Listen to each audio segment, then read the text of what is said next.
Sampaikan dulu ada beberapa emiten update ini untuk pemirsa IDX Channel, Mas Ivan. Baik pemirsa, akan kami sampaikan yang pertama, yaitu Bank BRI yang membidik pertumbuhan kredit tahun ini di level 6 hingga 7%. Kemudian Bank BNI yang mencatatkan laba bersih di tahun 2020 sekitar 3,28 triliun atau turun cukup dalam 78,7% dibandingkan dengan tahun 2019.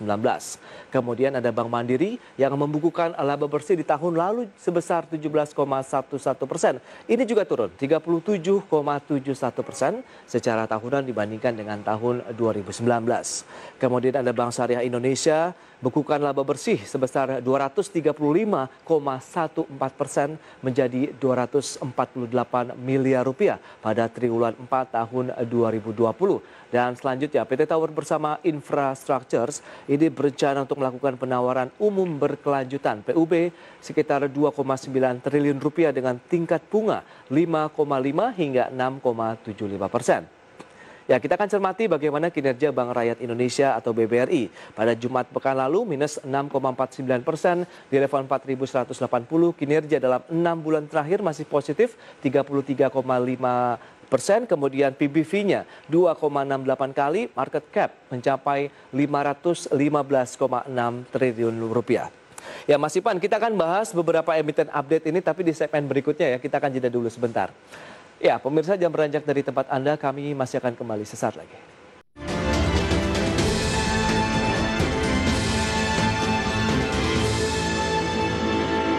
Ya, pemirsa terima kasih Anda masih bergabung bersama kami dalam Market Opening. Kita lanjutkan kembali perbincangan bersama dengan Ivan Samuel Huta Barat. Beliau adalah Head of Investment dari MNC Asset Management. Ya, Mas Ivan, beberapa emiten update tadi yang sudah kami sampaikan, memang rata-rata sektor perbankan mengalami tekanan juga ya di tahun 2020. Tapi kalau kita cermati Bank BRI ini, bagaimana pelemahan pada saat opening market sudah mencapai 3% lebih. Akankah memang sektor perbankan yang akhirnya membawa indeks harga saham gabungan masih bertahan di zona negatif begitu? Atau memang ada trigger lain nih, Mas Ivan, kalau kita bicara mengenai Bank BRI, silakan. Ya, oke. Jadi kita fokus ke sektor perbankan ya, Mas. Ya. Jadi sektor perbankan itu kita tahu merupakan sektor terbesar ya di IHSG. Oke. Jadi dia sekitar 30-35%. Jadi ketika sektor perbankan itu turun, yang biasanya itu saham BCA, BRI, Mandiri, itu kan merupakan yang terbesar ya, 5 terbesar. Itu pasti kondisi market juga akan mengalami tekanan kalau mereka juga mengalami tekanan jual. Nah, yang menariknya ini sebenarnya di harga-harga saat ini kan sebenarnya kan yang dulunya ini kita banyak untuk hold ya Mas ya. Jadi istilahnya kan pergerakan saham perbankan ini kan udah lumayan tinggi juga naiknya Mas. Iya. Kita lihat dari bulan November lah ya. Oke. Jadi banyak juga investor-investor institusi itu lebih cenderung wait and see untuk saham-saham perbankan. Karena relatif valuasinya lebih mahal, itu maksudnya atau tinggi ya. Oke. Nah, tapi kecenderungan saat ini harga penurunan terus, itu justru investor institusi yang karena mereka ini time horizonnya adalah long term investment ya Mas, mereka akan perlahan-lahan masuk nih ke saham-saham perbankan ya. Khususnya menarik sebenarnya BRI Mas ya. Betul. Kalau BRI ini apakah ini bisa diikuti oleh para investor retail menyikapi pergerakan market kalau Anda katakan hedge fund-nya sudah mulai banyak masuk, ada investor asing tentu yang dicermati juga sudah mulai masuk di sektor perbankan, apakah ini bisa menjadi satu peluang investasi bagi traders tentunya dan juga investor retail kalau kita mulai cicil-cicil beli di tengah pelemahan? Nah, ini tergantung dari investornya juga nih Mas.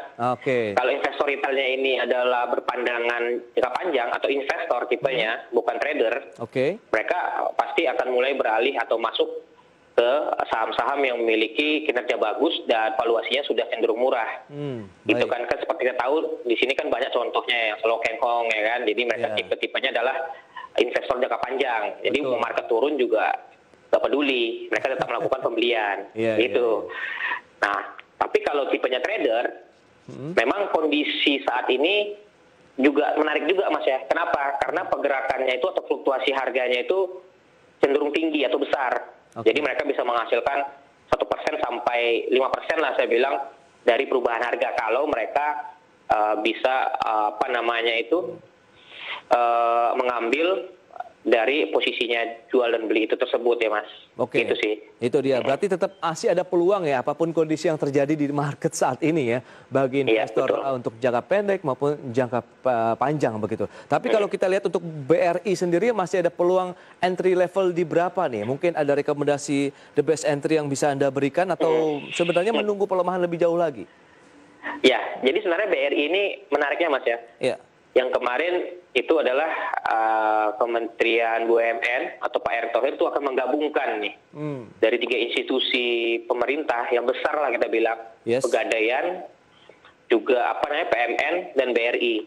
Nah kalau kita tahu kalau mereka bergabung bertiga, maka otomatis nilai asetnya itu akan berkali lipat ya Mas. Karena kita tahu kan Pegadaian itu kan lumayan besar. Dan tujuan pemerintah ini adalah untuk menjangkau selama ini UMKM atau ultra mikro yang selama ini yang belum terjamah oleh perbankan atau unbankable lender ya Mas. Jadi makanya mereka ini akan sangat diuntungkan ketika nanti ada penggabungan ini, dan otomatis BRI ini akan sangat diuntungkan karena kita tahu BRI ini mempunyai aset terbesar kan perbankan di Indonesia.